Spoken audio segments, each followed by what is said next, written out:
What's up, everybody? My name is Jason, and welcome to the $10,000 EIDL grant stimulus update. Great news. It is Tuesday, February the 9th, 2021. Please do me a huge favor.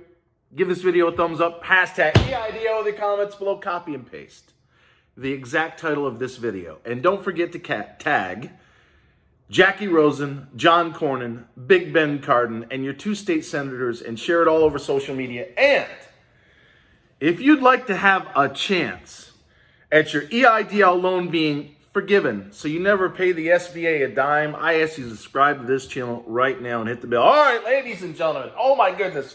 Who bought time, by the way?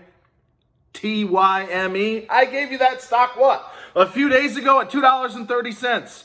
Where'd it close today? $3.25. Isn't that a 40% return in less than a week? I mean, if you've been following me right now on LinkedIn, over the course of the last year in small change, do you know that people have made 10 times on their money?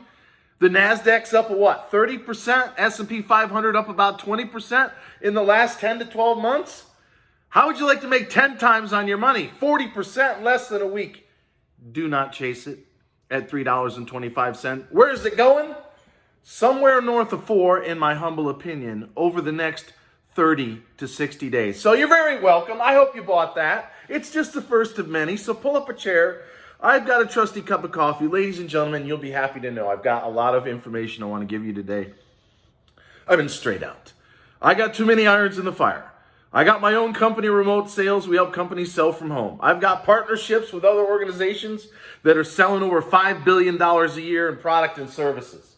I've got a job board. You know anybody that needs to work from home, part-time or full-time? Go to remoteonline.com. I got 4,000 jobs right there. And of course, I'm fighting like hell to get everybody in low, middle, and high $10,000 with the balance thereof. The removal of the loan caps, put them back at $2 million where they belong. And you guessed it, I want the EIDL loan wiped out just like Big Ben Cardin, who's a friend of this show. So I need to slow it down a little bit because I got some things I got to review. So go ahead and pull up a chair. By the way, slow down.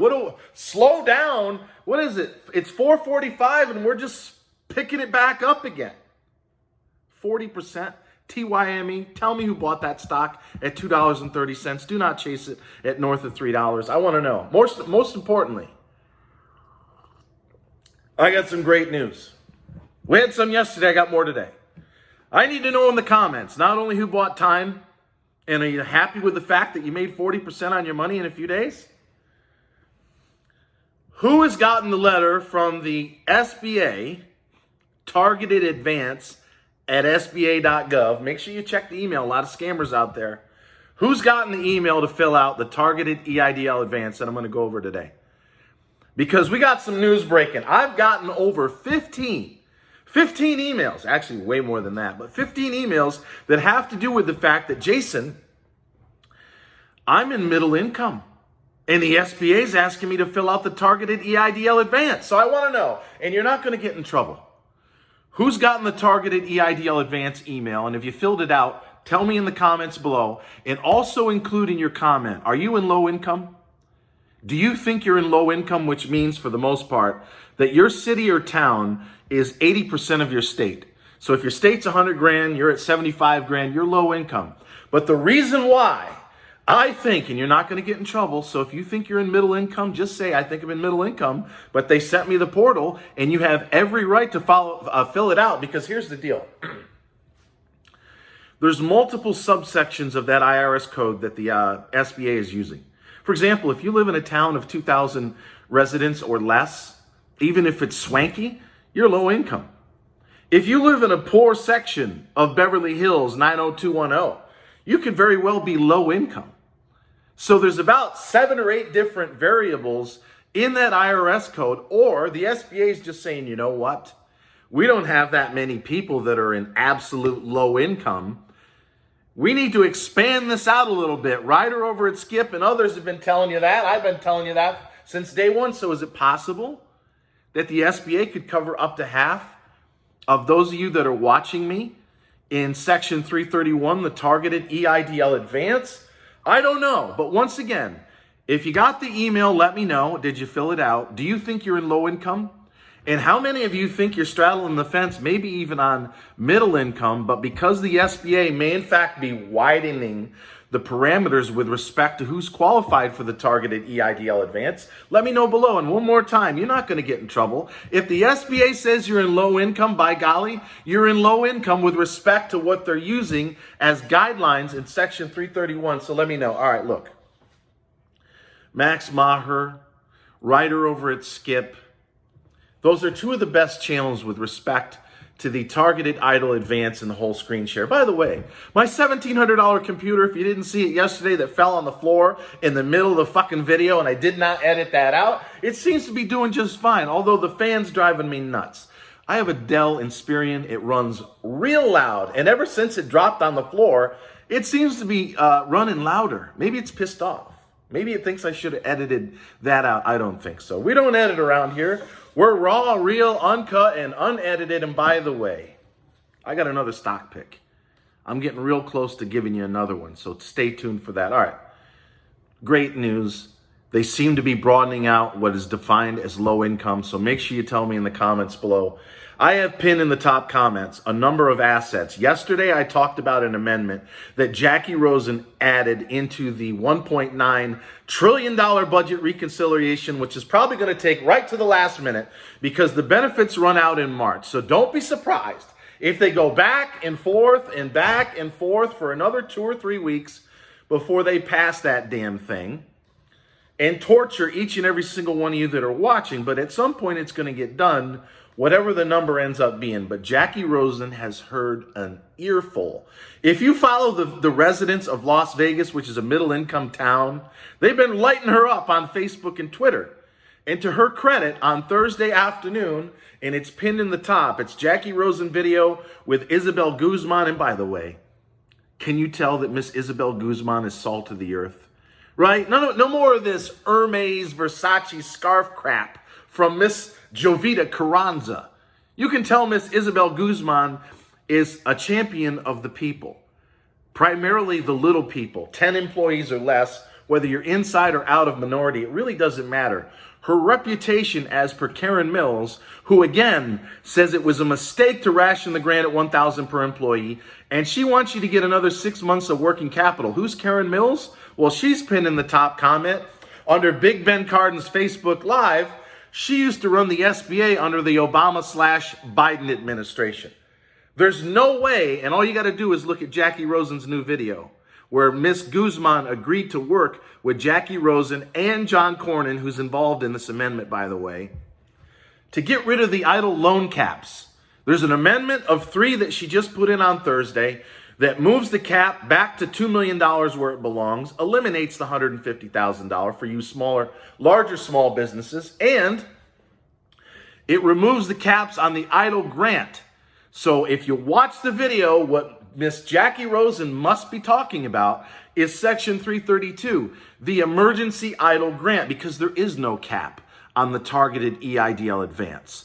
It's $10,000 or the balance thereof. The first group that's going, as we transition now to talk about that application, is if you already got $1,000 per employee, you're going first.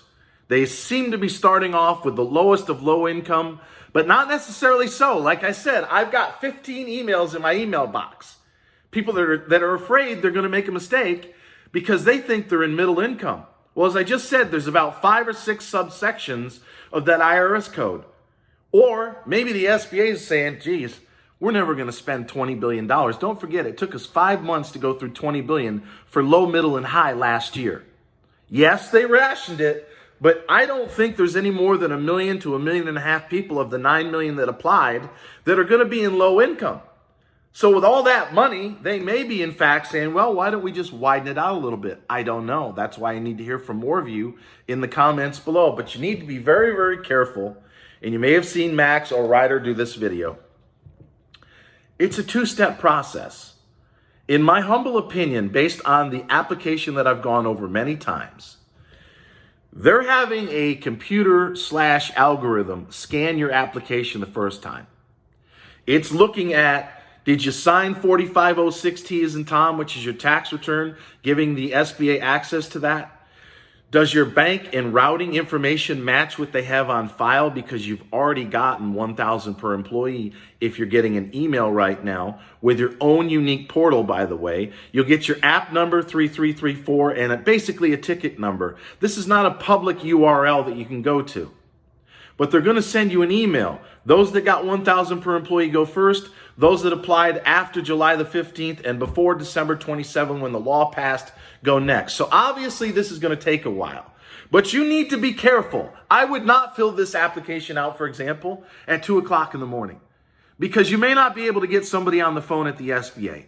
800-659-2955. Make sure you ask for a tier 2 supervisor, in my opinion, and make them point you in another direction. Because look, if you're filling it out and your palms start sweating and you're in a section, and it's a very easy application, 90% of it is the same 20 questions they asked last year when you got $1,000 per employee. But the bottom section where you got to write in your monthly receipts for over 2 years, all of 2019, all of 2020, and the first month or two of 2021, well, if you stumble into a section or you're not certain of, you can always call the SBA and say, hey, I'm filling out the application right now, but I have a question I need your help with. But if you're doing it at 2 or 3 o'clock in the morning, you may not be able to get somebody who's qualified anyway on the telephone. So I would do it between 8 a.m.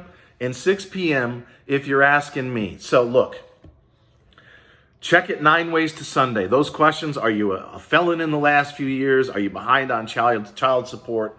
The usual stuff. Are you a U.S. citizen or are you an illegal, etc.? The usual questions.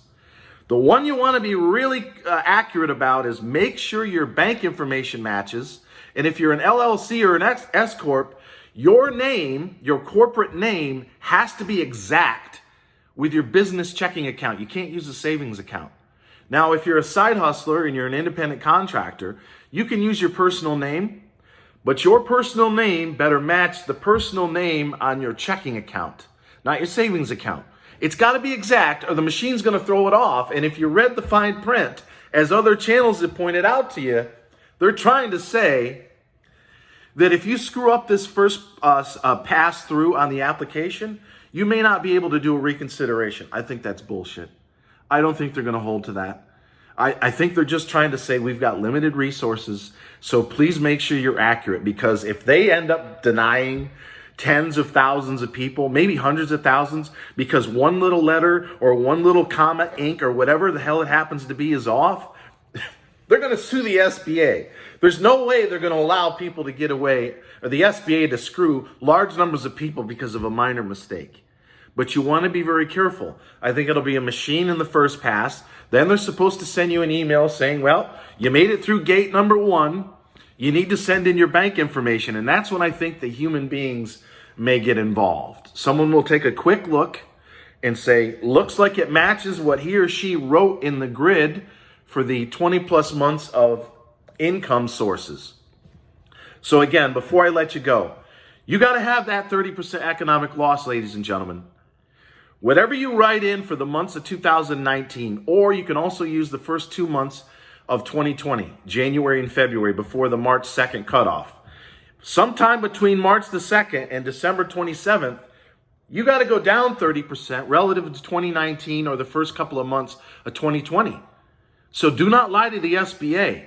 But you got to tell yourself right now, I better show 2 consecutive months where I drop off. That could be March, April. It could be June, July. It could be October to November. At some point, you're going to have to drop that 30% economic loss relative to the prior year, or guess what? You're not getting $10,000 or the balance thereof. And last but not least, you're going to have to make sure that your 2019 taxes are done. I keep seeing people say, well, I didn't make enough money last year to do my taxes. Well, how in the world are you going to show a 30% economic loss? I see some of you saying, yeah, but I got $1,000 per employee. Well, this time it's a little tougher. You want the balance of the $9,000. You got to put in your honest numbers. And at some point between March and December, there's got to be a 30% revenue loss or drop off relative to at some point last year. Now, I hope and I pray to the SBA, they're not going to be hardcore sticklers. Like some of you are saying, well, I've rebounded. And if I'm putting the first month or two of 2021, what's to say the SBA is going to say, well, you don't really need the money now, do you? I don't think that's going to happen. Just be honest. Make sure everything's accurate. Make sure your business checking or your personal checking matches the exact name of your company or your side hustle. You can't use a savings account. And until next time, after a very long day, congratulations to the TYME. Again, don't buy it at 3.25. I think it's going to north of 4 in, let's say, the next 30 to 60 days. So until next time, hey, always remember, I love each and every single one of you, and thanks so much for watching.